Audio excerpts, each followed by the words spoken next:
Voilà, donc j'ai démarré la diffusion. Je vous propose d'attendre encore, allez, on va se dire 30 secondes, puis on va démarrer le webinaire. Voilà, parce qu'on avait 170 inscriptions. Voilà, donc je pense que ça vaut la peine d'attendre un petit peu.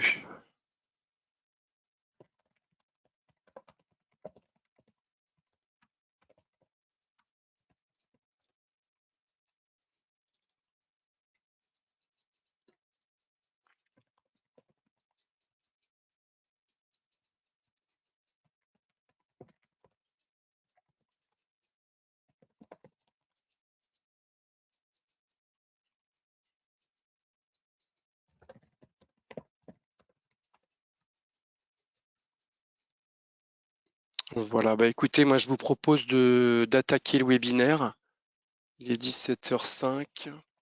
Donc, bienvenue à toutes et à tous hein, pour ce webinaire Horizon Public, France Tiers-Lieux et Tetris. Donc, ce webinaire, on a souhaité en fait prolonger la parution d'un hors-série thématique qui interrogeait un peu le rôle des pouvoirs publics dans le soutien aux tiers-lieux et dans leur développement. Et ça nous semblait intéressant d'ouvrir une discussion avec l'écosystème et les différents acteurs hein, qui aujourd'hui concourent au développement des tiers-lieux dans le cadre de ce webinaire. Donc, on a prévu un déroulé. Moi, je vais introduire rapidement un petit peu les tenants et les aboutissants et recontextualiser l'enjeu du tiers-lieu aujourd'hui. Ensuite, Rémi Cellier, qui est directeur général adjoint de France Tiers-Lieux, tentera de décrypter pour nous un petit peu ce phénomène des tiers-lieux. Et ensuite, on va ouvrir une discussion dans une première séquence. Geneviève Fontaine, qui est chercheuse et praticienne et qui est une des meilleures connaisseuses des tiers-lieux en France, échangera avec Valérie Tétu, qui est chargée de mission à l'économie sociale et solidaire à la communauté d'agglomération du Pays de Grâce. Il y en aura un dialogue un petit peu entre le point de vue des tiers-lieux et le point de vue des acteurs publics. Et ensuite, on a souhaité donner la parole à deux acteurs dans les territoires qui concourent à développer, à soutenir les tiers-lieux. C'est Eugénie Michardière, qui est coordinatrice des tiers-lieux en région Nouvelle-Aquitaine, et Magali Roger, qui est chargée de mission innovation sociale et médiation numérique à la métropole européenne de Lille. Voilà, et donc c'est Julia Roboa qui est chargée de projet Nouveaux lieux, nouveaux liens à l'Agence nationale pour la cohésion des territoires, qui se chargera de relayer les questions qu'on vous invite à poser durant la première partie de présentation, qui synthétisera et qui fera remonter toutes ces questions. Donc, juste une première chose, donc vous êtes en mode audio coupé, donc les questions doivent être posées dans le canal questions durant le webinaire par écrit, ce qui nous permettra de les canaliser et de les synthétiser pour les poser aux intervenants. Voilà, donc alors pourquoi on a souhaité à Horizon Public sortir un numéro sur les tiers-lieux, parce que ça nous semblait être c'est à la fois un phénomène de société hein, et aussi ça peut constituer un nouveau souffle pour l'action publique. Voilà, sachant que la revue Horizon Public s'est donnée pour mission hein, d'explorer de nouveaux horizons pour l'action publique. Donc, il nous semblait vraiment intéressant de mettre là une focale sur ce phénomène des tiers-lieux. Voilà, donc le contexte a évolué très rapidement ces dernières années, notamment avec, on l'a vu, la crise sanitaire qui a été un révélateur finalement de la capacité d'adaptation et de résilience hein, des tiers-lieux, notamment de la communauté des makers et des Fab Labs qui ont en un temps record et de manière très agile pu fabriquer des masques et des visières au moment où on en avait le plus besoin. Donc ça a été vraiment un fait marquant qui nous a donné envie d'aller explorer les tiers-lieux plus en profondeur. Et puis on a vu donc récemment la mobilisation sans précédent de l'État pour soutenir les tiers-lieux, hein, avec une enveloppe de 130 millions d'euros. Le lancement d'un programme Nouveaux lieux, nouveaux liens, piloté par l'Agence nationale pour la cohésion des territoires, et la création de l'association France Tiers-lieux, qui vient en soutien pour animer cette communauté de tiers-lieux en France. Voilà, moi, les derniers chiffres que j'ai, on est autour de 2500 tiers-lieux en France, hein, donc c'est un vrai phénomène de société, quoi. Et pour reprendre les propos donc du président de France Tiers-Lieux, Patrick Lévivette, les tiers-lieux se constituent le plus large mouvement citoyen observé, hein, depuis le mouvement d'éducation populaire et les fameux MJC. Donc là, on assiste vraiment à un phénomène intéressant. Donc les enjeux aujourd'hui qu'on a souhaité traiter dans ce hors-série, hein, et qu'on va pouvoir débattre ce soir, c'est comment soutenir cette dynamique, mais sans dénaturer les tiers-lieux, en respectant leur singularité. L'idée étant de trouver une complémentarité utile, hein, entre tiers-lieux et acteurs publics pour moderniser, renouveler un peu l'action publique dans nos territoires.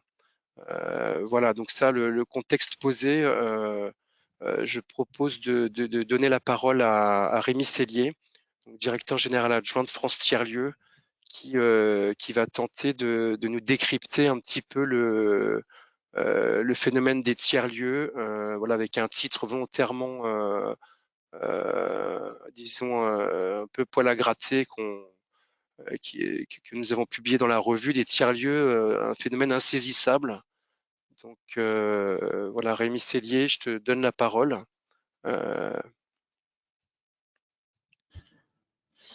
Ok, merci Julien. Donc, bonjour à tous, Rémi Sellier, donc, effectivement directeur général adjoint de France Tiers-Lieux. Donc comme l'a indiqué Julien, le titre est volontairement provocateur, même si on a mis un point d'interrogation pour laisser la porte ouverte, de saisir le phénomène des tiers-lieux. Et si je veux déflorer un peu le sens de ce que je tiens à vous dire, en résumé, moi je pense sincèrement que si le concept de tiers-lieu est difficile à saisir, aujourd'hui on est tous régulièrement questionnés sur ce qu'est un tiers-lieu. Les frontières sont floues, on ne comprend pas bien les définitions, qu'est-ce que c'est. On pense que les tiers-lieux doivent malgré tout rester quelque part insaisissables, qu'ils ne peuvent pas être appréhendés comme des espaces à réglementer ou à déployer sur un modèle unique. Ils ne peuvent pas être facilement maîtrisés, retenus, domptés ou contrôlés. Et je pense qu'il faut accepter une forme de foisonnement autour des tiers-lieux, tout en essayant bien sûr de la comprendre et de l'accompagner. Mais c'était un peu le sens de cet article, c'était de dire n'essayons pas absolument de créer une case tiers-lieu, mais essayons plutôt d'accepter le foisonnement et la diversité qu'il y a derrière les tiers-lieux et la richesse de ce terme et de ce concept, mais aussi de ce mouvement en fait qui se développe aujourd'hui en France. Voilà. Après, pour donner quelques éléments sur la naissance et l'émergence de ce concept en France, il faut voir que la notion de tiers-lieu connaît un succès depuis une quinzaine d'années, avec des réalités très différentes et une grande diversité de dynamiques, de lieux, de projets, d'acteurs autour de ce terme. Et si on fait un rapide historique de ce qui a amené peut-être à la naissance de ce terme, il y a d'abord les travaux d'un sociologue américain, Ray Oldenburg, qui a mené des travaux sur le concept de third places, qui a été traduit en français par tiers-lieu, troisième lieu, mais c'est ce qu'on peut estimer être devenu les tiers-lieux.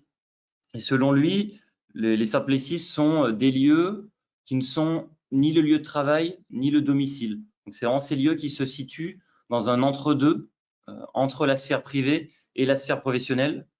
Donc, lui, il décrit des espaces qui sont neutres, accessibles à tous, et il précise qu'il ne peut y avoir un coût d'entrée financier ou autre excluant. Donc, il y a vraiment une logique d'ouverture inconditionnelle dans les third places telles que décrites par le sociologue Ray Oldenburg. Et je pense que c'est quelque chose qu'on retrouve aujourd'hui dans les tiers-lieux à la française, si on peut dire, cette dimension d'ouverture inconditionnelle, même si les tiers-lieux tels qu'ils existent aujourd'hui correspondent peut-être pas tout à fait à ce que décrit ou décrivait Ray Oldenburg. Donc lui, il parlait vraiment de ces espaces intermédiaires, cafés, librairies, ces lieux en fait où les individus peuvent se rencontrer et échanger de façon informelle. Et selon lui, ces lieux jouent une fonction essentielle pour la société civile et plus globalement pour la démocratie et l'engagement civique aux États-Unis. Je pense que ça aussi, c'est quelque chose qui a été, qui colore fortement l'ADN des tiers-lieux en France. Après, il faut voir que les tiers-lieux tels qu'ils se sont développés en France ne découlent pas directement, même s'ils sont colorés par ces travaux, par ce que décrit Oldenburg, mais ne découlent pas directement de cette définition. Les travaux du sociologue Antoine Buré au début des années 2000 font partie des premières recherches sur le mouvement des tiers-lieux en France, et il analyse en fait les tiers-lieux un peu différemment à partir des pratiques, des usages des tiers-lieux. Il analyse notamment les tiers-lieux à travers le développement du mouvement des tiers-lieux libres et open source en France, donc des TILIOS, qui ont notamment documenté leur démarche de tiers-lieux au sein d'un wiki, tel que Wikipédia, mais un espace qui s'appelle Movilab. Donc, il y a un wiki qui permet de documenter les tiers-lieux et donc de transmettre une forme de patrimoine informationnel commun sur les tiers-lieux et de faire en sorte que partout se diffuse cette culture tiers-lieux et que tout un chacun ait la capacité à faire tiers-lieu de son côté. Et Antoine Buré, lui, ce qu'il décrit, ce sont pas des lieux physiques. En fait, lui, il observe le tiers-lieu comme une configuration sociale où la rencontre entre là je cite, des entités individuées engage intentionnellement à la conception de représentations communes. Donc en fait, pour lui, le tiers-lieu, c'est une forme peut-être de corps intermédiaire, si on peut dire, ou de configuration sociale, où en fait, on va permettre l'engagement d'un individu dans un collectif. Donc, c'est-à-dire l'idée de passer de l'individu à l'action collective avec une forme d'émancipation individuelle par l'action collective, justement. Donc lui, il accepte, il décrit même des tiers-lieux qui sont non physiques, si on peut dire. Donc il parle vraiment des tiers-lieux comme configuration sociale qui peuvent être numériques, en fait. Voilà, ça montre la grande diversité des tiers-lieux entre, on parle de lieux, mais on parle aussi de configuration sociale. Aujourd'hui, ce qu'on peut dire en tout cas, c'est qu'il y a de multiples définitions des tiers-lieux, que c'est un phénomène qui est protéiforme. Certains parlent de Fab Lab, donc d'ateliers de fabrication numérique, de Makerspace, d'Hackerspace, de Living Lab, d'espaces de coworking, donc d'espaces de travail partagé.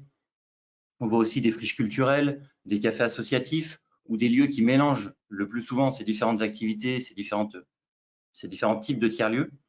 En fait, on voit que les enjeux de définition divisent et que chaque tiers-lieu revendique quelque part sa manière de faire, sa singularité. Le chercheur Raphaël Besson dit les gens et surtout les collectivités se lancent dans des projets de tiers-lieux sans savoir exactement ce que c'est. Et c'est une notion qui se développe essentiellement de manière empirique. Et je pense que c'est important d'avoir ces éléments en tête.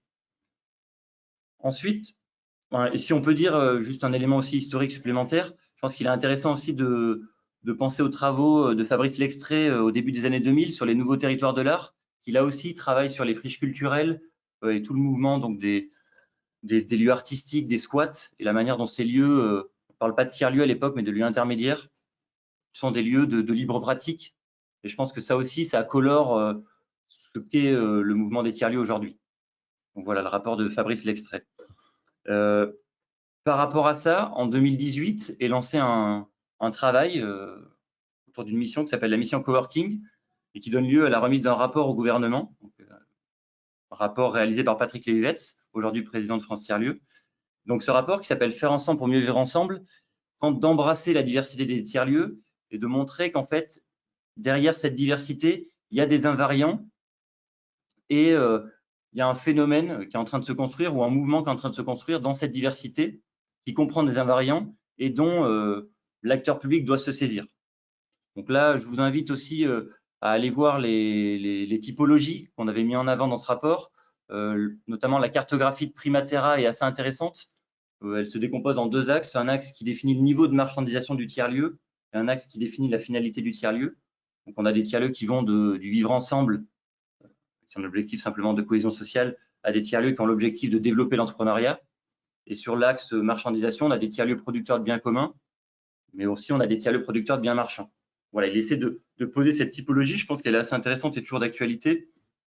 Et pour caricaturer, moi je dis souvent, les tiers-lieux, ça va de la ZAD à l'espace de coworking, je dis souvent WeWork ou Ojo. Ojo qui est une joint venture, donc une entreprise fondée conjointement par Bouygues et Accor Hotel, qui sont des espaces de coworking.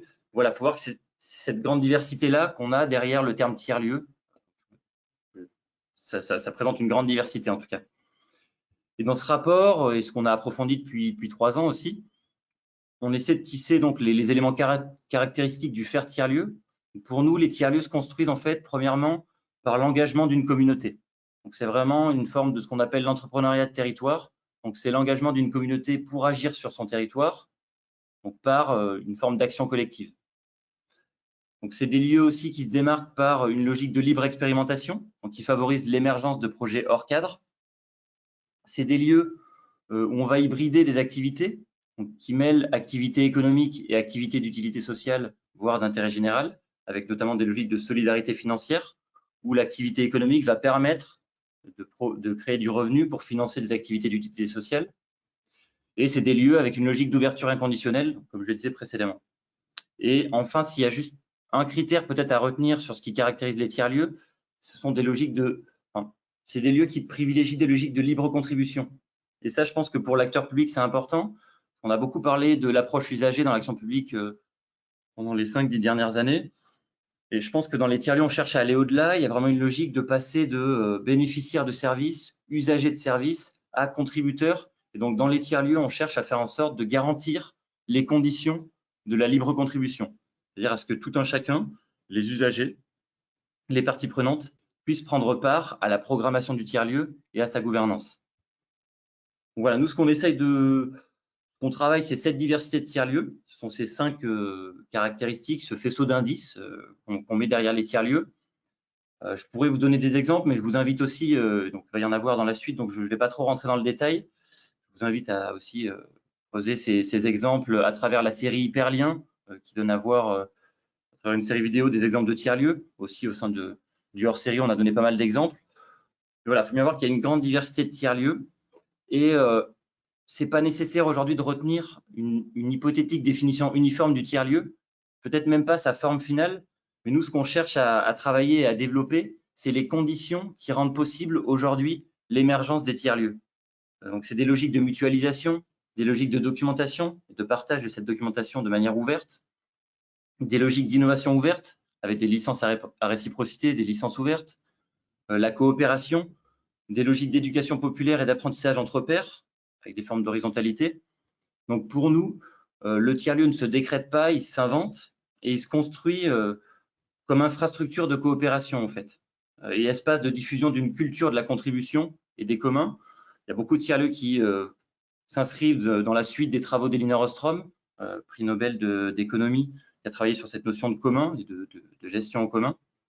Et on pense qu'aujourd'hui, ce phénomène, avec près de 2500 tiers-lieux en France et 2 millions de personnes par an qui viennent dans un tiers-lieu pour réaliser des projets ou travailler, c'est un vrai phénomène de société, comme le disait Julien, et il démontre en fait la capacité de la société civile à faire ensemble et à s'organiser pour produire des réponses aux enjeux des territoires et pour produire des réponses à ses propres besoins en fait. Donc c'est aussi la capacité d'auto-organisation de la société civile qui est à l'œuvre dans les tiers-lieux. Et aujourd'hui, elle fait irruption dans la construction des politiques publiques.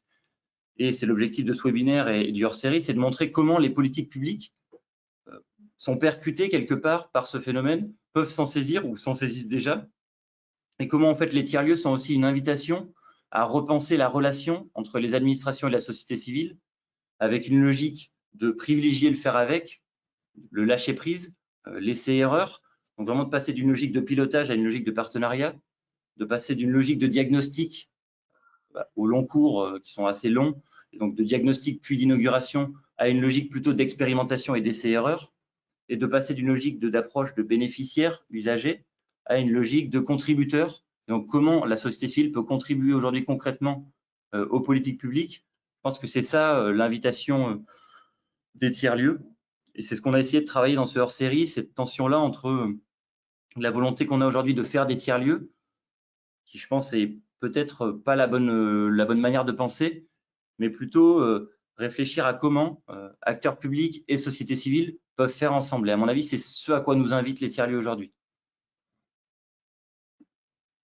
Oui, merci Rémi. Et effectivement, ce que vous avez noté dans votre dernier rapport aussi, hein, et qu'on met bien en avant dans le hors-série, c'est que les tiers-lieux peuvent aussi jouer un rôle actif, hein, notamment dans la préparation du futur, hein, notamment des transitions.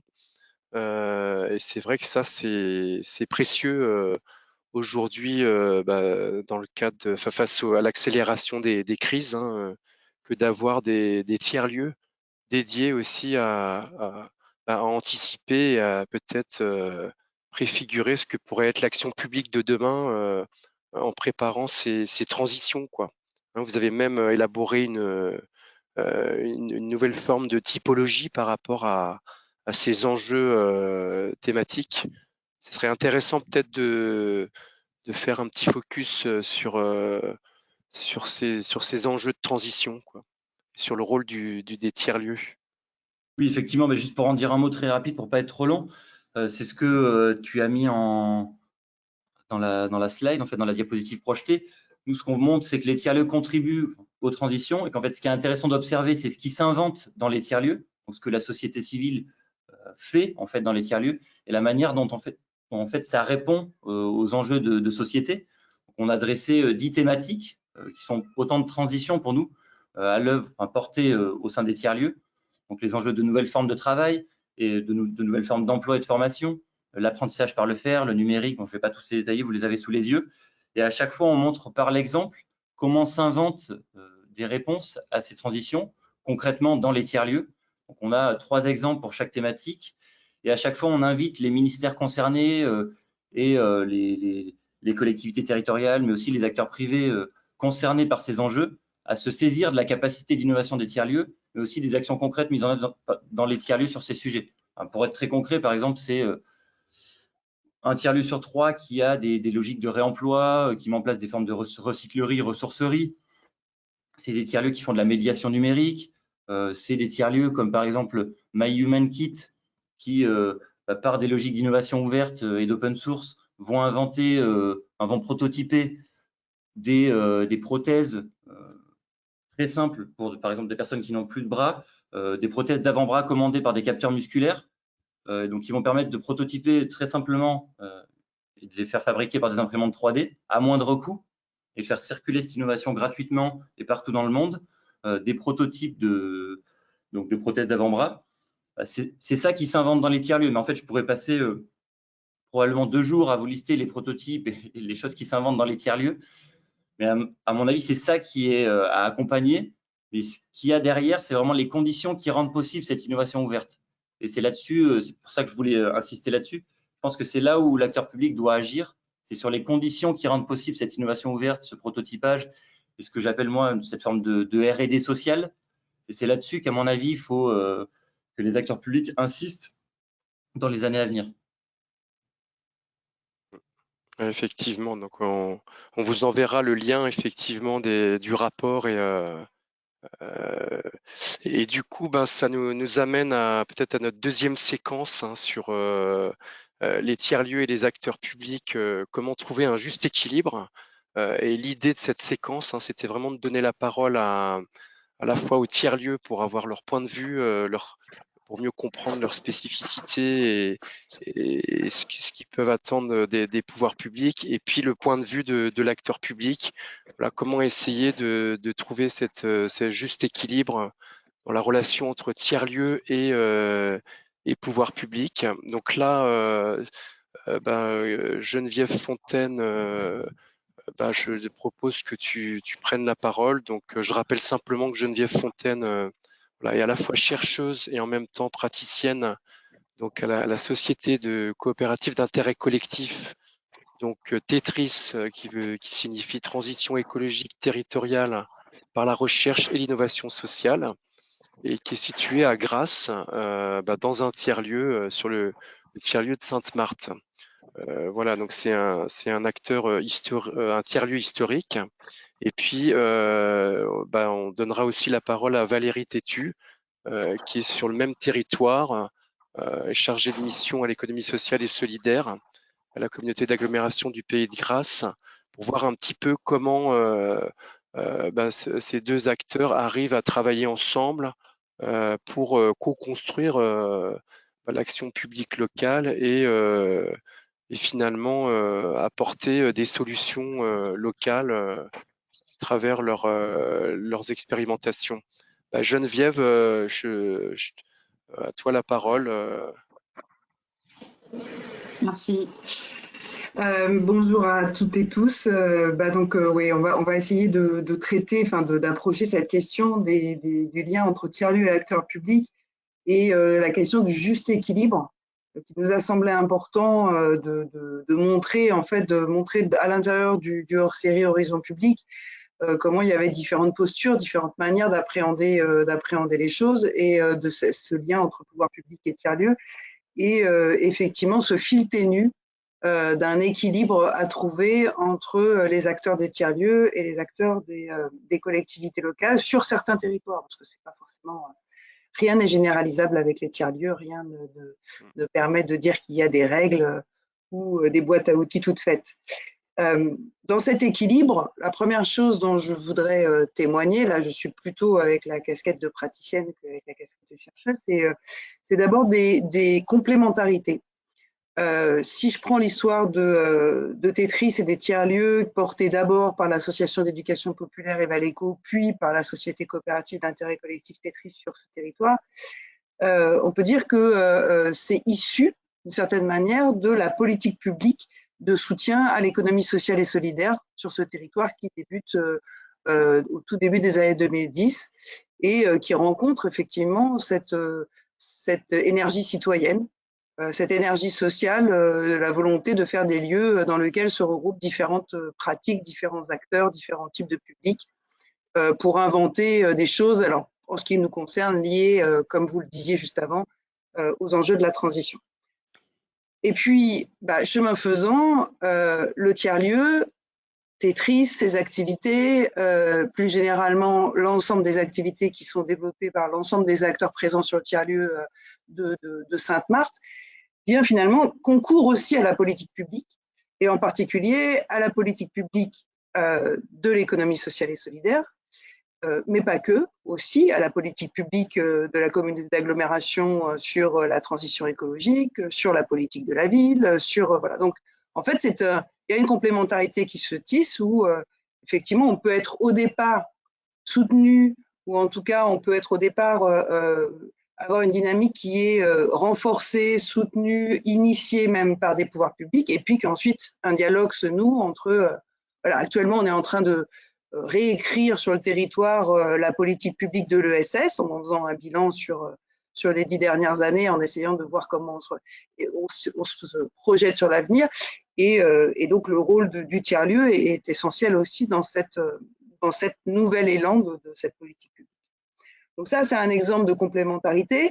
L'autre exemple de complémentarité, c'est au travers de l'outil de la société coopérative d'intérêt collectif, qui est quand même un outil juridique qui permet aux collectivités locales et aux différents acteurs associatifs, coopératifs et toute forme de statut juridique et aux personnes physiques, donc aux habitants, de coopérer au sein d'une même société.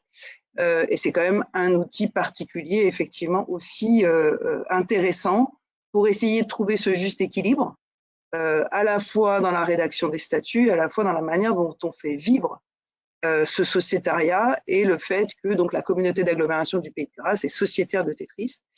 C'est pas un long fleuve tranquille.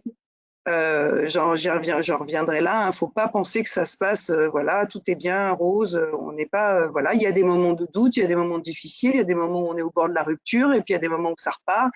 Voilà. En tout cas, nous, pour l'instant, il n'y a jamais eu rupture du dialogue, et on a toujours réussi à continuer ensemble. Mais ça ne se fait pas sans haut et sans bas, et Valérie en reparlera. La coopération et la complémentarité, c'est aussi sur le fait que le tiers-lieu assume le rôle en fait je dirais, de générateur d'innovation sociale sur le territoire. Donc c'est aussi une sorte de laboratoire public-privé d'innovation sociale sur le territoire pour, alors nous, orienter vers la transition, mais ça peut être aussi intéressant parce que on est dans une communauté d'agglomération qui n'est pas forcément très grande, qui n'est pas forcément très riche, c'est le moins qu'on puisse dire. Et donc, le tiers-lieu joue quand même ce rôle aussi de laboratoire d'innovation sociale, ce que des petites communautés d'agglomération ne peuvent pas forcément se doter en propre et en interne. Du côté des partenariats, je dirais qu'on a aussi des choses qui se sont nouées avec des acteurs publics qui ne sont pas les collectivités locales, avec plusieurs services déconcentrés de l'État. Et je trouve très intéressant que ce rôle que les tiers-lieux peuvent avoir aussi dans, je dirais, l'ancrage, l'atterrissage dans les territoires de politique nationale au travers des services déconcentrés de l'État. Je vais en citer deux exemples. Un qui est détaillé dans le hors-série d'Horizon Public, donc que vous retrouverez à la lecture. C'est un partenariat avec les services du ministère de la Justice sur l'accueil dans les activités du tiers-lieu de personnes qui doivent effectuer des travaux d'intérêt généraux. Et ça donne des choses tout à fait intéressantes ce que propose le tiers-lieu, c'est-à-dire cet accueil inconditionnel, cette pluralité d'activités, etc., fait que on peut développer des accueils de travaux d'intérêt généraux qui est, au dire des acteurs du ministère de la Justice, portent leurs fruits en termes de non-récidive, de tout ça, de leurs propres indicateurs. Du côté du tiers-lieu, c'est très intéressant parce qu'on voit passer des gens avec des compétences très diverses, très variées. Et quand on les écoute et qu'on parle d'eux et de ce qu'ils savent faire, eh bien, c'est des apports aussi de compétences, de choses qui peuvent être faites, qui sont hyper intéressantes. Et puis l'autre partenariat avec un service déconcentré de l'État, enfin même là, c'est un service pas forcément déconcentré, c'est avec le ministère de l'Éducation nationale, en particulier avec le rectorat, depuis que le ministère de l'Éducation nationale a intégré les services de la direction de la cohésion sociale et de tout ce qui est accueil collectif de mineurs. Et donc, nous, par exemple, on a expérimenté l'année dernière, on renouvelle cette année l'accueil des colos apprenantes sur le tiers-lieu, en partenariat avec le rectorat et les services. Et ça, c'est super intéressant aussi parce que voir comment un tiers-lieu peut être support de renouvellement du schéma et des modalités de réalisation des colonies de vacances publiques accessibles au plus grand nombre, et bien là aussi, c'est une manière de renouveler la politique publique à un moment où les colonies de vacances disparaissent partout. Parce que c'est compliqué d'entretenir des locaux juste pour ça. Ça, c'est le côté positif, mais il peut y avoir aussi instrumentalisation de part et d'autre entre l'acteur public et les tiers-lieux. Alors, ce que je disais tout à l'heure, c'est que c'est pas un long fleuve tranquille et que aussi bien du côté des acteurs du tiers-lieu que du côté des personnes qui, à l'intérieur de la collectivité locale ou du service déconcentré de l'État, sont en partenariat avec le tiers-lieu, parce que c'est pas, quand on dit la collectivité locale, quand on dit le tiers-lieu, c'est des relations interpersonnelles, le plus souvent quand même s'il y a des formalisations au travers de conventions, d'entrée dans des SCIC, etc. On a des évolutions des postures. Pas seulement du positionnement, c'est-à-dire que vous pouvez avoir une collectivité locale qui est financeuse, puis après elle l'est plus. Bon, ça, c'est ce que j'appelle le positionnement. Par contre, on a des évolutions beaucoup plus rapides et parfois des volte-face en ce qui concerne les postures. On peut avoir des postures dominatrices où chacun essaye d'imposer sa vision des choses, sa vision, voilà. Donc, et on peut avoir des moments où c'est le tiers-lieu et ses acteurs qui essayent d'imposer des choses. Et ça peut être aussi l'acteur public. On peut avoir des moments où on est dans une posture facilitatrice, on facilite la réalisation de certaines choses, on peut faciliter la réalisation ou la réflexion sur les politiques publiques, comme on peut être en posture bloquante. Je veux dire, voilà, c'est valable des deux côtés. C'est ce que je veux dire, c'est que c'est pas que valable. Et on peut être en posture de co-construction. En fait, l'alignement, c'est là où c'est un juste équilibre difficile à avoir. L'alignement sur cette posture de coproduction, de co-construction entre les acteurs du tiers-lieu et les acteurs publics, eh ben, faut les savourer parce que c'est pas forcément tout le temps parce qu'on n'a pas les mêmes calendriers, parce qu'on n'a pas les mêmes temporalités, parce que on n'a pas les mêmes priorités, on n'est pas forcément d'accord politiquement non plus avec ceux qui dirigent la collectivité d'un point de vue des élus, etc. Donc, en fait, il y a des moments d'alignement qui sont des moments de grande coproduction ensemble. Et ensuite, il faut essayer de cultiver les moments de facilitation et d'essayer de repérer et d'éviter les moments de posture dominatrice ou d'opposition. Mais c'est pas si simple que ça. Et voilà. Hein. De l'autre côté, nous, enfin, on assume le fait que parfois aussi, le tiers-lieu est en position de hacker de la politique publique. C'est développé aussi cette idée-là dans le horizon public, hein, c'est-à-dire cette position où, en fait, on va aller, entre guillemets, pas manipuler, mais se servir d'une politique publique ou d'un appel à projet, etc., pour atteindre des choses qui sont nos objectifs, et parfois en se servant de l'énergie d'une politique publique, en fait, hein, un peu comme dans la technique des arts martiaux, quoi, d'utiliser l'énergie d'une politique publique pour renverser les choses ou aller vers ce qu'on veut faire. Donc en fait, c'est pas si simple que ça. Et je pense que autant à l'intérieur des tiers-lieux, on retombe très souvent sur nos pattes parce qu'on forme un collectif qui partage une dimension politique, une modalité d'action, etc. Autant, et je vais passer la parole à Valérie, autant je pense que pour ceux qui sont dans la collectivité locale et qui vont, ils peuvent être pris entre deux cultures, entre deux feux, je dirais, et c'est peut-être pour eux que la position, ou en tout cas, je dirais, la situation parfois professionnelle peut être la plus difficile à tenir pour retrouver ce juste équilibre. Peut-être Valérie Tétu, qui est chargée de mission, donc économie sociale et solidaire à la communauté d'agglomération du Pays de Grasse. Peut-être que tu veux compléter et répondre aux interrogations de Geneviève Fontaine sur cette relation. Est-ce que vous m'entendez bien déjà ou est-ce que je dois couper ma caméra? On t'entend très très bien, donc la parole est à toi. Parfait. Parfait. Bon, bah, merci. Je vais vous parler de ma schizophrénie alors pendant quelques minutes. Geneviève a très bien, comme d'habitude, présenté le contexte, la situation. C'est vrai que le tiers-lieu de Sainte-Marthe, porté par la cicatrice dont nous sommes sociétaires, est un acteur majeur de la politique de développement de l'économie sociale et solidaire sur le territoire. D'ailleurs, quand on va en dehors du territoire, bien souvent, on nous demande si sur Grasse, on connaît le tiers-lieu. Quand on dit qu'on est de Grasse, si on connaît le tiers-lieu de Sainte-Marthe, donc il est bien plus connu que la politique que peut mener la collectivité sur le territoire.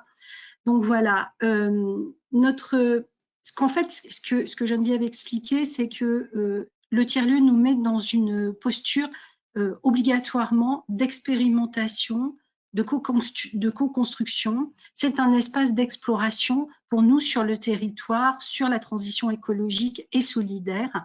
Voilà. C'est acté comme cela par beaucoup de partenaires. Maintenant qu'on a dit ça, on n'a pas tout dit et surtout on n'a pas tout fait parce que de fait, ça impacte complètement en ce qui concerne la collectivité, nos pratiques professionnelle, notre culture professionnelle. On passe d'une verticalité absolue dans les décisions qui sont prises, dans les réflexions qui sont menées, dans une façon de travailler en silo, à l'obligation de travailler de manière transversale, d'avoir une approche complexe des problématiques. Et ça, ça va à l'encontre de nos pratiques professionnelles. Donc, du coup, ça crée des points de blocage. En interne, moi, de l'agglo, c'est très complexe d'arriver à mobiliser l'ensemble des acteurs pour venir dans cette démarche de co-construction, que ce soit les techniciens ou que ce soit les élus. Donc, il y a un vrai travail et c'est vraiment un rôle, en fait, d'interface, d'intermédiation, de faire connaître, de faire comprendre et d'amener vers l'ensemble des acteurs de la collectivité vers le tiers-lieu pour se trouver dans une position de nécessaire co-construction. Donc l'idée, c'est vraiment d'aller chercher, il ne suffit pas de prôner les bons résultats ou ce que ça peut produire sur le territoire, mais c'est vraiment aller chercher des alliés en interne, et c'est souvent des histoires de personnes, parce que quand ces personnes quittent leur poste, eh ben, malheureusement, parfois les thématiques ne peuvent pas continuer à avancer comme elles le devraient. Donc c'est vraiment aller chercher des amis, on va dire, en interne, des personnes qui sont alliées et qui vont permettre en fait de faire connaître, comprendre et d'amener les autres acteurs de la collectivité à se mettre dans cette posture de co-construction, de dépasser aussi leurs peurs, parce que au-delà de nos pratiques professionnelles, il y a des peurs parce que on est forcément dans une situation d'expérimentation, et que le droit à l'expérimentation, même s'il existe, il est peu pratiqué dans nos collectivités, et que derrière tout ça, il y a toujours des peurs de sortir du cadre réglementaire, voilà, et puis de ne pas pouvoir afficher des résultats positifs, puisqu'on est dans une culture du résultat et qu'il faut présenter des chiffres, combien de personnes concernées, combien de résultats positifs en termes quantitatifs. Donc voilà, ça vient bousculer tout ça. Et l'idée, c'est vraiment d'aller trouver en interne des acteurs, d'amener aussi progressivement, de se servir des résultats en termes aussi de renommée, c'est-à-dire d'aller à l'extérieur du territoire pour dire, vous voyez, d'abord ça existe sur d'autres territoires, ces tiers-lieux. Aujourd'hui, voilà, il y en a 2500 en France, c'est pas que notre territoire où il y a une action un peu farfelue qui s'est mise en place. Et en plus, à l'extérieur du territoire, ce qui se passe sur notre territoire est reconnu, est connu d'abord et est reconnu. Et donc, l'idée, c'est vraiment aussi de rassurer pour amener progressivement, que ce soit les élus ou les techniciens, dans ces postures de transversalité, de co-construction, d'approche complexe et systémique des problématiques. L'idée aussi, c'est de s'appuyer sur des acteurs extérieurs de notre collectivité, d'aller chercher d'autres partenaires, des partenaires publics aussi sur le territoire, de les faire rentrer en fait dans le cadre de cette démarche, pour venir justement appuyer et dynamiser ce qui peut se passer et rassurer. Voilà pour l'essentiel des petites clés qu'on a pu mettre en place pour travailler sur le tiers-lieu. Après, je pourrais répondre à d'autres questions si elles venaient.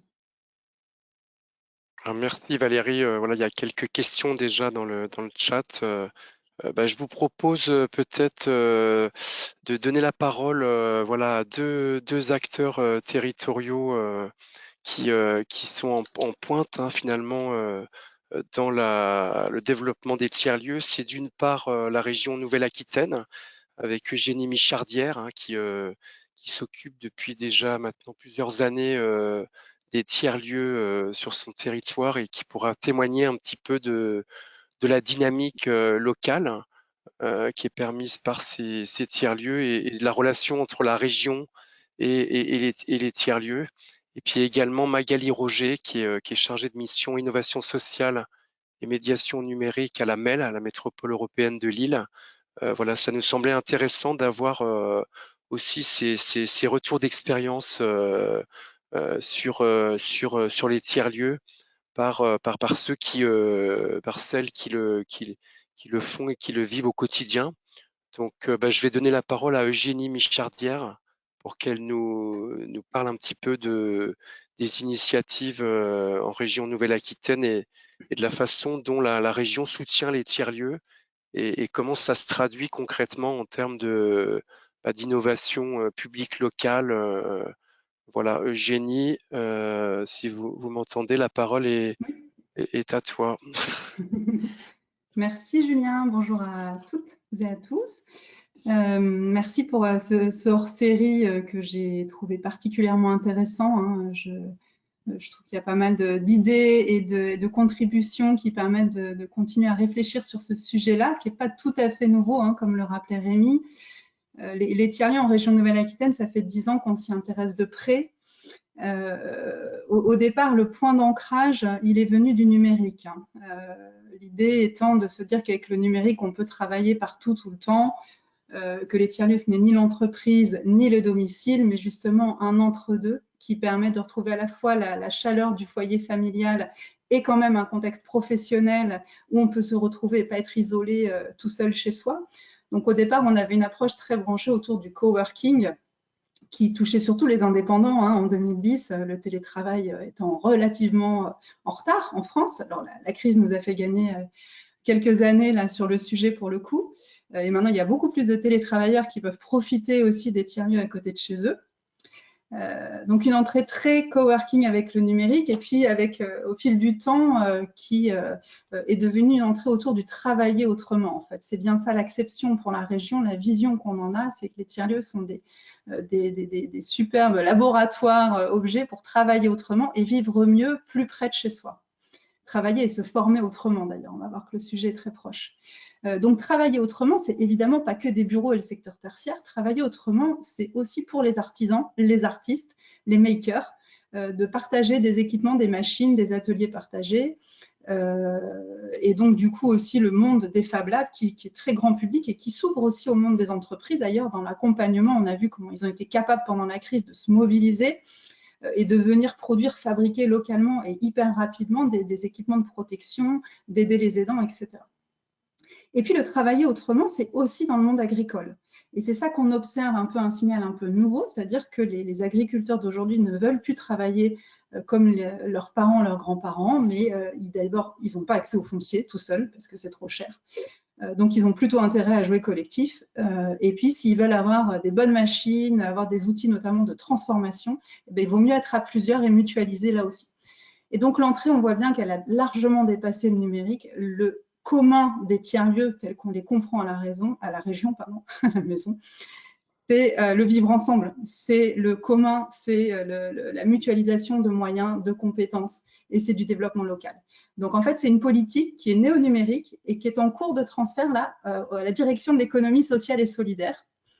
Ça a mis un petit moment à se faire, évidemment, parce que la région est un gros paquebot. Donc, ça fait 1 an qu'on y travaille. On a fait faire l'évaluation de notre politique publique l'année dernière pour nous aider aussi à défendre un sujet qui est en effet pas simple à appréhender. Je rejoins tout à fait Valérie sur le fait que c'est un ovni et ça, c'est à la fois une force et une faiblesse. C'est pour ça qu'on a vraiment, qu'on défend en fait quand même une acception globale de ce qui fait tiers-lieu dans les territoires. Parce que ça nous permet de rendre lisible le sujet et on a cette notion du travailler autrement et plus si affinité. Parce que ce qui rend le sujet passionnant, c'est que 95% des tiers-lieux proposent d'autres types d'activités et de services que des espaces de travail. Et dans la réalité, vous avez énormément de tiers-lieux qui font de la médiation numérique, de la programmation culturelle, des cafés associatifs, des espaces de vie sociaux, des jardins partagés, des centres de recherche. En fait, la liste est infinie en fonction des besoins dans le territoire et de l'appétence, de la compétence des acteurs à vouloir se mobiliser sur ces sujets-là. Et donc, le commun, c'est bien de l'ESS. Donc, on est passé du numérique à l'ESS avec, du coup, mon poste là aujourd'hui qui est devenu celui de coordinatrice ou facilitatrice, on peut dire tiers-lieu au sein de la région, pour assurer plus de transversalité avec l'aménagement des territoires et avec le pôle formation, parce qu'on a un énorme sujet sur travailler, c'est aussi se former autrement. Et donc, les tiers-lieux le font déjà, mais ils bricolent. Et donc, l'idée, c'est de professionnaliser et de structurer des coopérations avec les organismes de formation pour rendre plus accessibles des formations, que ça aille plus près des citoyens dans les territoires, les rendre plus accessibles. Donc, politiquement, c'est un sujet qui est porté par plusieurs élus. Ça aussi, c'est à la fois une force et une faiblesse. Moi, je travaille avec 5 mousquetaires qui sont tous hyper impliqués dans le sujet et les décisions, les projets qu'on présente, on en parle avec eux, on les emmène visiter des tiers-lieux et après, ils en parlent à leurs autres élus de territoire et on compte sur du pair à pair pour faire de la médiation publique. Ce qui est encore un gros sujet. Il y a encore un gros besoin de sensibilisation des élus. Aujourd'hui, nous, c'est des projets qui remontent dans ce qu'on appelle des contrats de territoire, où les élus veulent tous leur tiers-lieu sans trop savoir ce qu'ils mettent derrière. Et donc ça, c'est un vrai besoin en fait de travailler notamment avec les maires des communes et les présidents de PCI, parce qu'ils peuvent avoir un rôle potentiellement déterminant dans les projets, qui consiste non pas à assurer la gestion et l'exploitation des projets, plutôt lâcher prise sur l'exploitation, la gestion, la laisser faire par des collectifs privés qui savent mieux faire, qui sont plus agiles et plus souples, mais par contre, ils peuvent mettre à dispo des bâtiments, du foncier, du patrimoine public, inoccupés, sous-occupés. On a des magnifiques bâtiments, des friches industrielles dans les territoires, dont eux, en tant que propriétaires, peuvent assurer la rénovation, la mise aux normes, l'accès PMR, mais mettre avec des conventions qu'on propose, on a des modèles de conventions qu'on propose aux collectivités pour décrire ce cadre partenarial entre collectivités et collectifs privés pour avoir des conditions favorables, des loyers modérés qui potentiellement sont évolutifs dans le temps et qui permettent à ces collectifs souvent associatifs d'avoir pas tellement de loyers au départ, mais de réinjecter le peu de chiffre d'affaires sur de l'animation, de la gestion de la com, qui ont bien plus de valeur ajoutée qu'un loyer. Donc là, l'acteur public, la commune, elle est hyper importante, la communauté de communes, sur ce sujet-là du foncier notamment, mais aussi sur de la com locale, de la signalétique et de l'ingénierie. On se rend compte que les agglos et les départements, en effet, se mobilisent de plus en plus sur le sujet. Les départements avec une lecture un peu plus sociale, évidemment, c'est leur compétence sur l'inclusion numérique, sur les espaces de vie sociaux, les agglos avec une lecture plus économique. Mais ce qu'on essaye à la région, c'est d'avoir une cohérence dans l'action publique en se disant, voilà, ce qui fait Thierieux, il y a quand même un socle commun pour définir un secteur d'activité et venir conjointement et de manière cohérente en soutien à ce secteur qui est en pleine émergence, en pleine croissance, plus de 30% de création tous les ans. Et donc l'enjeu aujourd'hui pour la région, et je m'arrêterai là, il n'est plus tellement celui d'aider à un maillage territorial parce qu'on a quasiment atteint l'objectif qui était pour nous d'un tiers-lieu à moins de 20 minutes de tous les citoyens. Donc là, on est à 330 tiers-lieux, même si ce maillage il pourrait être revu de manière beaucoup plus dense par les collectivités hyper locales, si elles le souhaitent, pour avoir encore plus de tiers-lieux. Pour nous, la région est très grande, l'objectif de maillage est quasi atteint. L'enjeu maintenant, c'est plutôt de consolider un secteur qui est en pleine croissance mais qui reste fragile, de professionnaliser les conditions d'accueil, renforcer l'ancrage territorial des tiers-lieux, consolider les modèles économiques. Et donc pour ça, on a un budget à la région, même si on est en crise, qui est quand même d'environ 1 million d'euros par an.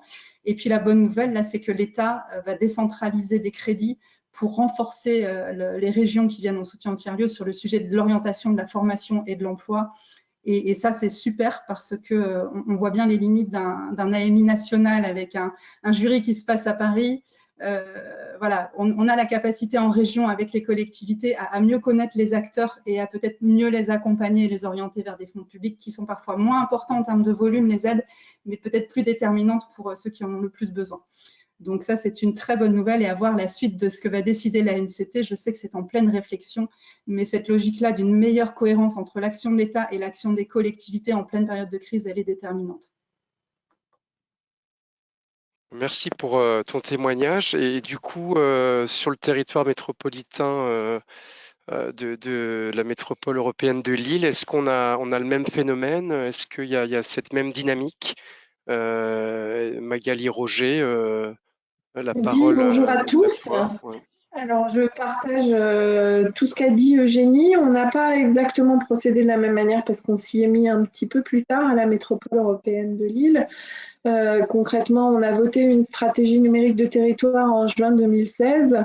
Et dans cette stratégie, on avait l'objectif de développer et de favoriser l'émergence de lieux de créativité et de co-conception qu'on appelait tiers-lieux, et aussi d'organiser le maillage et d'animer ces lieux pour les aider à se professionnaliser.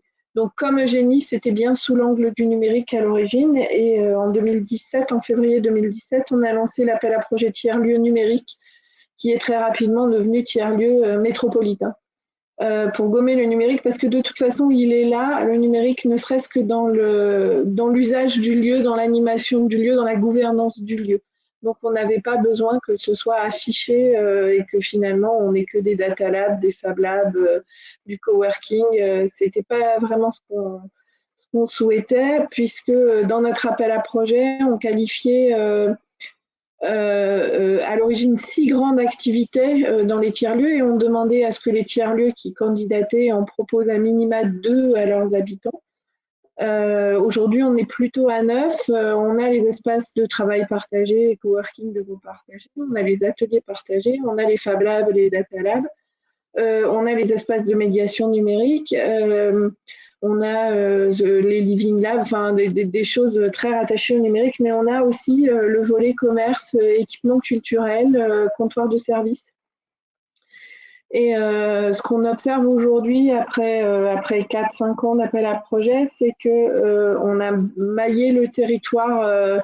On est un territoire d'1,2 million d'habitants, mais assez étendu, en fait, on va dire.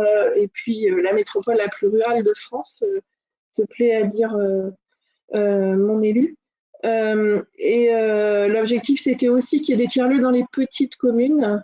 Donc, c'était plutôt par le biais du commerce de proximité qu'on allait pouvoir développer d'autres activités et y mettre de l'intelligence et de l'innovation sociale et sociétale. Donc en 2017, on lance l'appel à projet. En 2020, on le refond un petit peu pour justement mieux répondre aux autres politiques publiques, notamment la médiation numérique, et surtout mieux mailler les territoires. En 2018, on s'est aussi dit, comme il existe aussi en Nouvelle-Aquitaine, qu'il était essentiel d'avoir un réseau des tiers-lieux, puisque c'est eux qui allaient pouvoir accompagner les porteurs de projets, initier aussi à ce que c'est que la thématique tiers-lieux, et professionnaliser. Donc on a essayé de sonder un petit peu le terrain et de voir qui devait porter ce réseau, est-ce que c'était à l'acteur public ou pas. Et puis on a travaillé avec les collectifs du territoire pour faire émerger la compagnie des tiers-lieux en novembre 2018. Et puis du coup un événement annuel national qui rassemble les tiers-lieux, où on parle de ce qu'on est réellement quand on est tiers-lieu, mais où on fait visiter aussi. Et ça, pour nous, c'est essentiel en fait de faire des petits parcours découvertes en bus, en vélo, à pied, en transport en commun, peu importe, mais d'aller directement dans les lieux qui n'ont pas nécessairement la possibilité, parce qu'ils sont ouverts ces jours-là, de venir parler de ce qu'est un tiers-lieu auprès des élus, auprès des agents, auprès des porteurs de projets, pour qu'ils comprennent bien que c'est à la fois polymorphe, mais qu'à la fois il y a des dimensions qui sont un petit peu incontournables et qui ont été citées par Geneviève, qui ont été citées précédemment par tous les participants. Donc aujourd'hui, depuis 2021, on participe à l'outillage des tiers-lieux, puisque là notamment on travaille à comment on accompagne les tiers-lieux pour qu'ils puissent développer des comptoirs de services et donc développer des conciergeries internalisées dans le tiers-lieu facilement et en faire un commun. On va certainement le faire cette année ou l'année prochaine sur la médiation numérique, parce qu'il y a des tiers-lieux qui nous disent « moi je voudrais faire de la médiation numérique, mais je ne sais pas comment faire, je ne sais pas faire, comment je fais à minima, comment je vais chercher d'autres structures qui peuvent venir le faire chez moi pour faire du hors les murs ». Et on a aussi lancé un marché pour accompagner nos communes, nos petites communes. Il y a des communes de 1000 habitants qui nous ont dit moi j'ai fait une étude sur le commerce de proximité, il me faut absolument une boulangerie, j'en ai pas. Mais finalement, on me répond qu'une boulangerie toute seule, ça ne tiendra pas. Donc, on m'a plutôt orienté vers le tiers-lieu. C'est quoi un tiers-lieu et comment on fait pour avoir un tiers-lieu? Nous, on veut bien. Donc, la première chose, c'est leur expliquer que ce n'est pas la commune qui va porter le tiers-lieu, qu'idéalement, c'est mieux qu'ils aient un foncier à mettre à disposition. Moi, encore une fois, pas nécessairement gracieuse, moyennant un loyer. Et puis, les accompagner à faire émerger un collectif, parce qu'il n'existe pas souvent, notamment dans ces petites communes. Alors, la première remarque des communes, c'est non, mais chez nous, les habitants, c'est des consommateurs, hein, ils n'ont pas envie de s'engager. Et au final, on arrive, là, on a 4 exemples ou 5 exemples où il y a des associations qui sont en cours de création après un an d'accompagnement. Et les visites que j'évoquais tout à l'heure, elles sont essentielles. Les visites élus, collectifs, ou en tout cas habitants un petit peu engagés, mais aussi les visites élus techniciens, pour qu'ils échangent entre eux et qu'ils parlent avec les porteurs de projets. Donc voilà, et puis aujourd'hui on travaille aussi à documenter tout ce qu'on fait. Rémi parlait de Movilab, c'est essentiel pour que chacun puisse profiter de nos expériences. On n'est pas les meilleurs, on est juste peut-être partis avant les autres, mais les tiers-lieux, c'est une vraie source d'engagement, de réengagement citoyen aussi, sans être trop utopiste. Mais justement pour dire aux élus, moi avec qui je suis en lien fréquent, que non, il n'y a pas que des consommateurs dans leurs habitants. Au contraire, il y a des gens qui ont envie de s'engager, mais ils ont l'impression qu'on ne leur donne pas les moyens. Le tiers-lieu, ça leur permet de donner ces moyens-là. Et on voit que sur une commune de 1000 habitants, on arrive à faire venir à une réunion publique pour présenter ce que c'est qu'un tiers-lieu, au moins 70 personnes. Donc, c'est qu'on ne s'est pas trop planté. Voilà. Très bien, merci pour votre témoignage. On voit que votre territoire est aussi gagné par la fièvre des tiers-lieux. Du coup, j'en profite pour vous dire qu'on vous adressera l'extrait du hors-série thématique et également les liens, différents liens pour prolonger ces échanges. On va peut-être passer à la séquence questions-réponses parce que j'ai vu passer pas mal de questions dans le chat. Donc, je vais donner la parole à Julia Reboa qui s'est chargée gentiment de reprendre ces questions, de les synthétiser, puis de les faire remonter. Donc, Julia, si tu nous entends, Julien, ouais. Julien, ça me rassure parce qu'en fait, moi, je ne vois aucune question. Ah, tu Donc, as vu aucune question. Eh ben, voilà, écoute, mais je ça vais me du rassure coup, que tu en vois. moi, je vois des questions qui ont été posées, donc je vais simplement peut-être les relayer. Il y avait d'abord donc une première question sur notamment l'expérimentation à Sainte-Marthe sur le fait d'accueillir des personnes en tige pour savoir voilà comment ça s'organise, comment ça se formalise, quelles sont les difficultés, voilà, comment mettre ça en place? Est-ce que ça a été difficile? Enfin, quel retour d'expérience, quoi? Une question d'Alban, ouais, donc qui s'adresse plutôt à Geneviève Fontaine. Tu veux peut-être tu regardes un petit peu tout ce qu'il y a et puis Voilà, on bon, balaye. il y en a une petite dizaine, donc alors je D'accord. peux peut-être les passer en revue ou peut-être d'y répondre peut-être déjà tout de suite, quoi. Je fais très court. En fait, ça s'appuie sur notre programme Ouais. d'activité qui était déjà présent. Donc, on a une cinquantaine d'ateliers, d'animations, etc. par semaine au minimum qui sont proposés sur le tiers-lieu. Et donc, c'est comme ça que alors, on est juste à côté du palais de justice aussi, hein. C'est comme ça aussi que les liens Ah, se sont faits. ouais. À l'occasion en particulier d'un événement qui est organisé par le Club des entrepreneurs sur notre territoire. Et c'est la fête des voisins au travail, où une journée par semaine, on mange avec les gens qui sont dans le même quartier et qui travaillent dans le même quartier que nous. En fait, et sur Sainte-Marthe, on accueille cette fête des voisins au travail. C'est comme ça qu'on a rencontré les D'accord. personnes du tribunal aussi au départ. Et donc toujours ces liens improbables hein, permis par les tiers-lieux aussi. Et en fait, donc, il y a une convention, on a la possibilité, ils nous proposent des profils que eux, ils essayent de faire en sorte que ça matche le mieux avec leur lieu d'accueil. Hein, donc, il y a déjà une première sélection par les services du ministère de la Justice.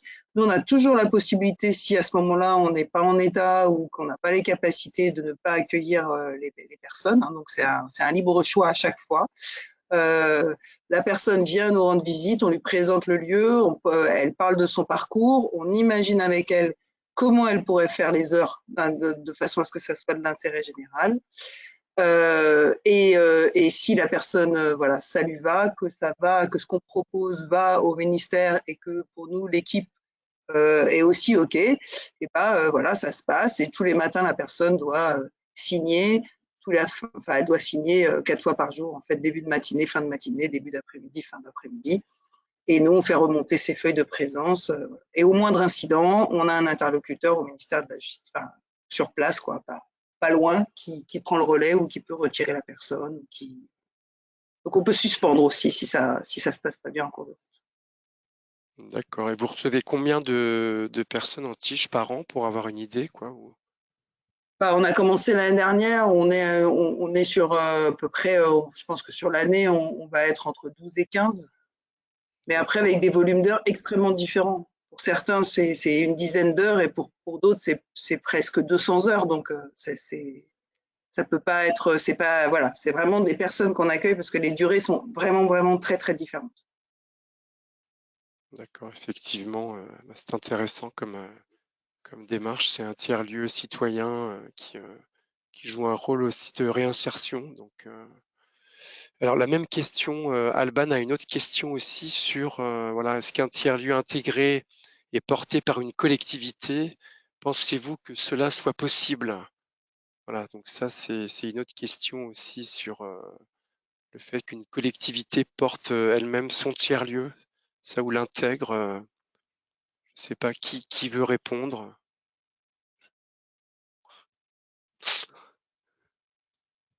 Ah, moi, je veux bien répondre. La région Hauts-de-France a lancé un appel à projet en 2017, je pense, pour financer les collectivités, alors les intercommunales, à faire émerger un tiers-lieu. Si on écoute le résultat, il y a des collectivités pour qui ça a vraiment fonctionné parce qu'ils ont réussi à s'appuyer sur un collectif existant. Mais il faut quand même se dire qu'un tiers-lieu, avant tout, c'est une communauté. S'il n'y a pas de communauté d'usagers et d'habitants et qu'on ne répond pas à leurs besoins, ça ne sert à rien. Parce que l'autre face, c'est que ça peut être un lieu vide où il ne se passe rien, où on a des belles machines, où on a bien investi pour rénover un bâtiment, mais il ne se passe rien. Il y a les deux choses, en tout cas sur notre région. Et je ne suis pas sûre qu'aujourd'hui, on ait les réponses pour dire ben voilà pourquoi ça a fonctionné, voilà pourquoi dans ce cas de figure ça n'a pas fonctionné. Pour moi, ça vient de la communauté avant tout. Si elle n'est pas active, si elle n'est pas associée dès le départ, si elle n'est pas présente, ça ne sert à rien. Très bien, merci pour ta réponse. Peut-être d'autres compléments, si vous voulez rajouter des éléments sur le fait d'intégrer, de porter un tiers-lieu par la collectivité. Peut-être Voilà, pour compléter Magali, moi je reste assez prudente de manière globale hein, sur ce type de gestion. Mais à l'exception, ça peut en effet marcher. Nous, on a le cas, par exemple, de la quincaillerie à Guéret, qui est gérée par la communauté d'Aglo, qui fonctionne plutôt bien. Pourquoi? Parce qu'ils ont fait un super recrutement, le facilitateur en place est quelqu'un qui a la confiance des services, qui est dans les services, hein, qui est donc salarié de l'Aglo, et qui travaille, qui a su avoir la confiance en fait des équipes en interne. Et donc, il y a de la marge de manœuvre sur ce qui se passe dans le tiers-lieu, qui a une vraie capacité d'écoute et de remontée des besoins du collectif, et donc ça marche bien. Même si ça atteint un peu ses limites et qu'il se questionne aujourd'hui sur une évolution d'un portage public-privé de type SIC. Donc ça, voilà, ça peut pendant un temps marcher. Il faut garder, je pense, le caractère provisoire agile potentiel de ce genre de portage 100% public pour évoluer éventuellement dans le temps. Très bien, merci pour ces précisions. Du coup, on a deux questions sur le volet plutôt financier. Donc, il y en a une première qui porte sur pourrait-on avoir plus d'éléments sur les actions déconcentrées de l'État pour accompagner financièrement les tiers-lieux? Calendrier, modalités pour les solliciter. Donc voilà une première question sur le volet financier. La deuxième, ça porte à l'échelle régionale, la sélection des projets et la répartition des crédits. Comment ça se passe, quoi. Voilà, donc deux questions sur les aides financières pour son tiers-lieu, quoi. Donc, je ne sais pas qui veut répondre. Je ne sais pas, Julia, pour la NCT, peut-être sur Ouais. les aides de l'État. Je ne sais pas si la question porte spécifiquement sur le sujet de l'appel à projet tiers-lieu et formation, où là, on a des vrais crédits déconcentrés de l'État. Si c'est ça, peut-être, Julia, tu peux en dire un mot. C'est pas précisé, hein, c'est une question plutôt générique, quoi, sur les actions déconcentrées de l'État, voilà, pour accompagner financièrement les tiers-lieux. Est-ce qu'il y a un calendrier? Quelles sont les modalités de... Alors, sur les actions déconcentrées d'État en faveur des tiers-lieux, aujourd'hui, il n'y a plus de guichets ouverts sur les politiques publiques nationales. Donc, il y avait deux grands dispositifs qui étaient Fabrique de territoire et Manufacture de proximité. Donc, à ce stade, ces guichets sont fermés, les amis sont fermés. On va relancer des dispositifs, mais j'ai absolument pas d'informations à vous communiquer officielles, en tout cas à ce stade. Au niveau des administrations déconcentrées, donc des préfectures, les préfectures, elles mettent en place d'autres dispositifs qui peuvent aller à destination des tiers-lieux, mais pas en tant que tels. Par exemple, sur la politique de la ville, sur la culture, sur l'aide alimentaire, etc. Donc après aussi à chaque tiers-lieu d'aller aussi du coup trouver quel dispositif d'administration déconcentrée peut soutenir une de ces activités. Et ensuite, effectivement, le dispositif évoqué par Eugénie, qui est donc un AAP formation tiers-lieu, donc pour financer des consortiums, des collectifs d'organismes de formation et de tiers-lieu, qui est donc en cours de conception régionalisée. Donc ça veut dire que l'État a fait un cadre national qui est en ce moment en discussion avec les régions, mais là encore, les guichets ne seront pas ouverts avant plusieurs mois.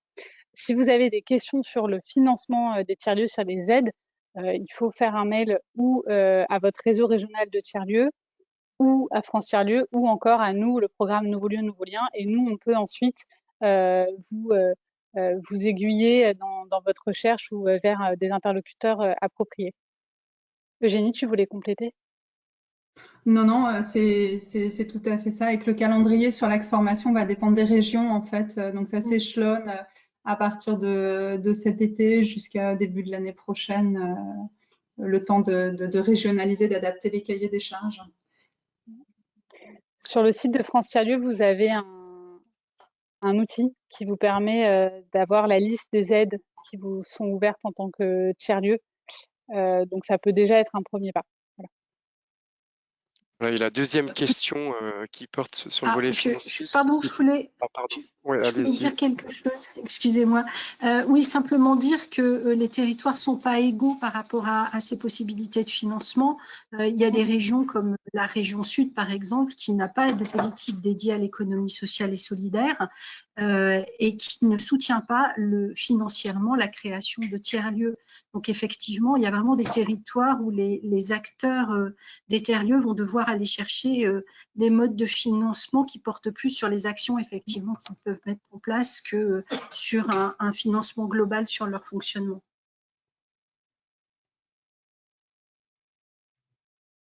Voilà, donc je disais la deuxième question, en place, c'est plus sur le format appel à projet. Est-ce qu'on peut imaginer des alternatives, notamment à l'échelle nationale? Voilà, sortir de l'appel à projet. Une question de Myriam. Je ne sais pas qui veut répondre.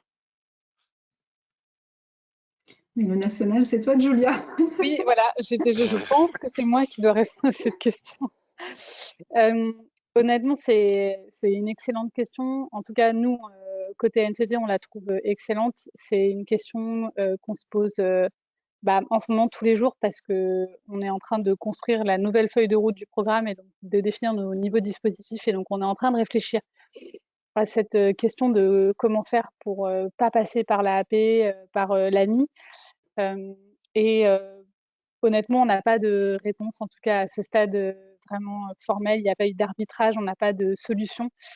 Si vous avez des exemples, des documentations, on est tout à fait preneur. En tout cas, on est en train de développer des pistes, notamment de co-construire nos dispositifs avec les acteurs de terrain, donc les réseaux régionaux et les régions et les préfectures, en quelque sorte en s'appuyant sur des recensements qui sont déjà faits, des dispositifs existants, ce qui permettrait en fait déjà de dépasser un premier stade de l'AAP et de l'AMI et ensuite d'effectuer la sélection que sur certains points, ce qui permettrait quand même de sortir de la commande un peu qui est faite sur l'AAP et l'AMI et ensuite de se concentrer uniquement sur certains points, ce qui quand même allégerait la démarche. En fait, on est plus sur alléger la démarche côté tiers-lieu plutôt que sortir de la logique AAP-AMI, mais c'est peut-être déjà une bonne première étape.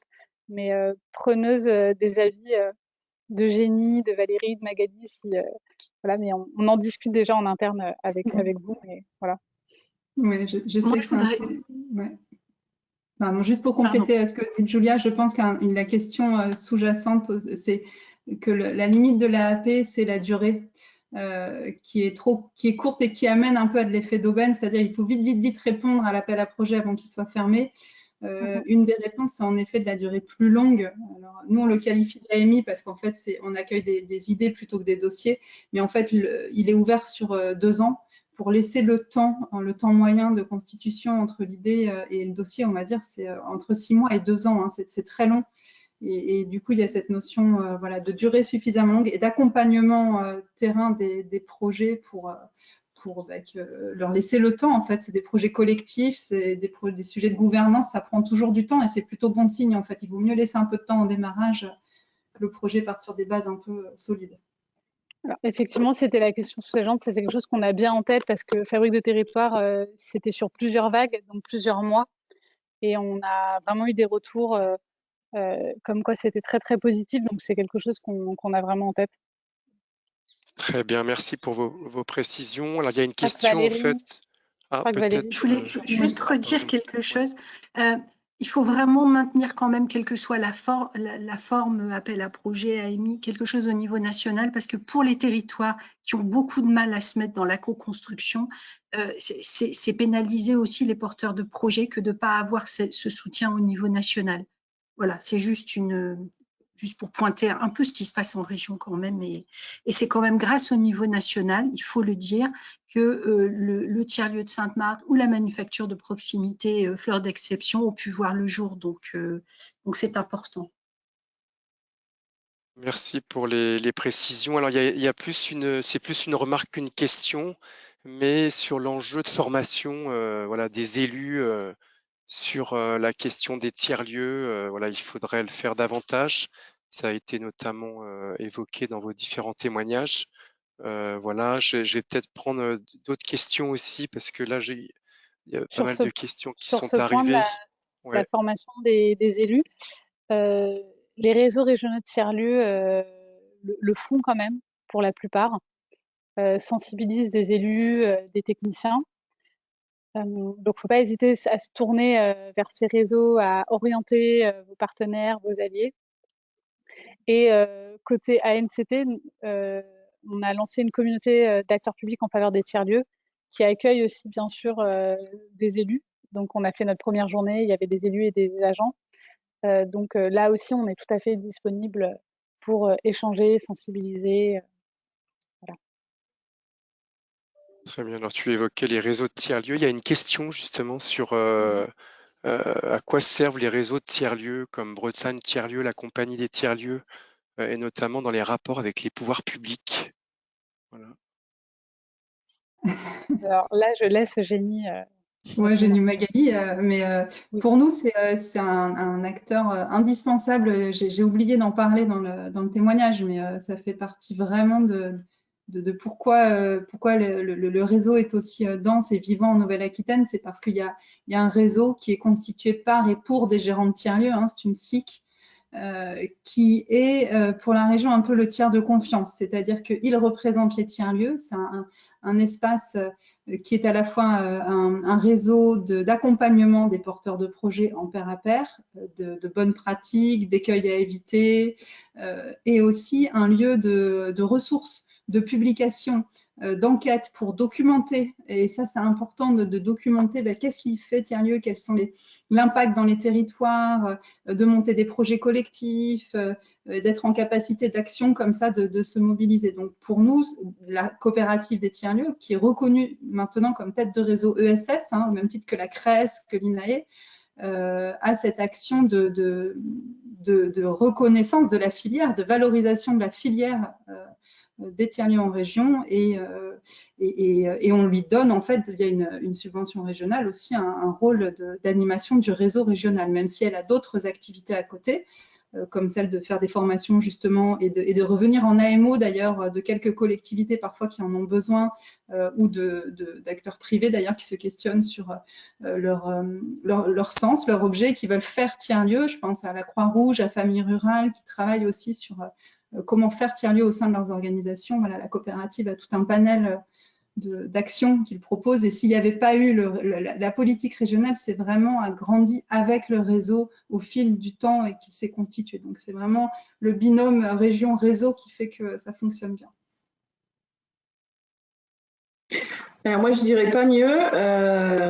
La seule différence, c'est que nous, on l'a impulsé à l'échelle métropolitaine au départ et qu'aujourd'hui, on pousse et tout le monde pousse à ce que ça soit un réseau régional et que c'est peut-être un peu plus compliqué en termes de légitimité parce que il y a des acteurs des tiers-lieux en dehors de la métropole qui estiment que c'est pas vraiment ça qu'être réseau. Nous, en tout cas, c'est un acteur incontournable, c'est un partenaire. Ils font partie des membres du jury de sélection de l'appel à projet. On échange toutes les semaines, on a des réunions de coordination avec eux toutes les semaines et ils sont essentiels pour les porteurs de projets, pour la sensibilisation des communes et des élus, pour la formation, pour le développement de ressources communes. C'est vraiment un acteur partenaire essentiel et primordial. Merci. Il y a encore d'autres questions. Alors, je vois le temps passer. Donc... Ah. Qui Juste veut un tout réagir? petit peu du côté de l'acteur, le réseau régional, parce que ça peut être aussi ça. Alors, du côté de l'acteur, le réseau régional,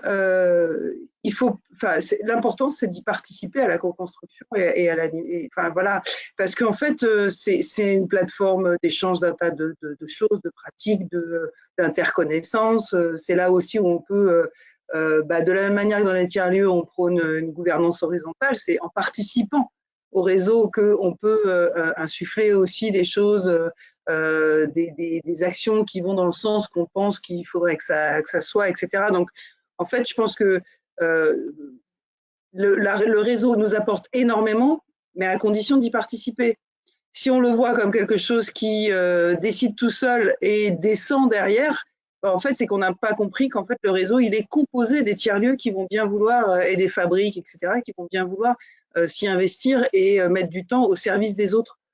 Donc, en fait, on retrouve la même dynamique qu'à l'intérieur d'un tiers-lieu entre les contributeurs et ceux qui sont juste utilisateurs, quoi. En fait, voilà. Donc, on déplace juste la question d'un niveau.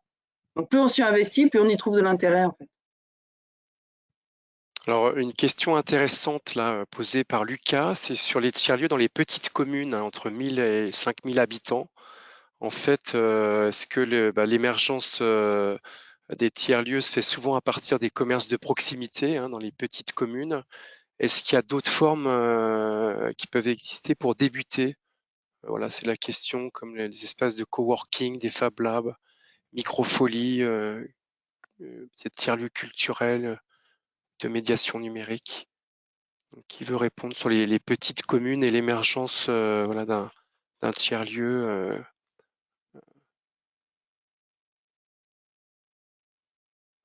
Moi, j'ai pas compris la question. Je suis désolée, mais peut-être La je laisse mes question, collègues répondre. c'est de dire est-ce qu'il y a d'autres formes en fait, l'idée, c'est de dire que dans les tiers-lieux, dans les petites communes, c'est souvent à partir des commerces de proximité que se met en place un tiers-lieu, quoi. Est-ce qu'il y a d'autres formes qui existent pour débuter, pour lancer un tiers-lieu que le commerce de proximité? Voilà, c'est ça la question. D'accord. Alors chez nous, c'est pas souvent les commerces de proximité qui sont à l'origine. On est plutôt sur des collectifs citoyens, des indépendants souvent, des entrepreneurs ou des associations, des gens qui sont souvent multicasquettes en fait, qui vont identifier un besoin commun de lieux communs, de vivre ensemble et de travailler ensemble, puisqu'on a cette lecture-là. Et donc souvent, ça part d'un noyau dur d'indépendants qu'on aura le vol de bosser tout seul chez eux, quoi, qui vont rechercher de la colocation, mais professionnelle pour le coup, mais qui ouvrent. C'est-à-dire, ils veulent pas rester dans de l'entre-soi, ils veulent s'ouvrir et faire connaître et faire en sorte que le lieu soit ouvert à tous. Donc ça naît plutôt d'initiatives citoyenno-professionnelles, quoi, avec ces multicasquettes qu'il y a. Et après, après, du coup, ils parlent avec les commerçants, la commune et les acteurs locaux pour identifier un local. Souvent, ça démarre comme ça. Alors moi, pour compléter, c'est certainement par rapport à mon intervention de tout à l'heure, on part souvent d'un commerce de proximité quand c'est une volonté de la commune de faire émerger un tiers-lieu. Mais quand c'est en effet un collectif d'habitants, on n'est généralement pas sur un commerce de proximité. Le commerce, ça devient le prétexte du lieu de rencontre et de partage. Et du coup, c'est plutôt un café associatif ou un lieu une cantine, on va dire. Mais c'est bien la différence entre c'est la commune qui impulse ou c'est un collectif qui impulse.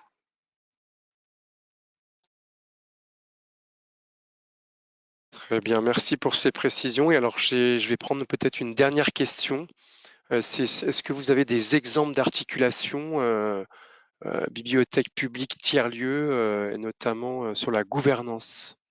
Voilà une question d'Anne, des exemples d'articulation bibliothèque publique tiers-lieu.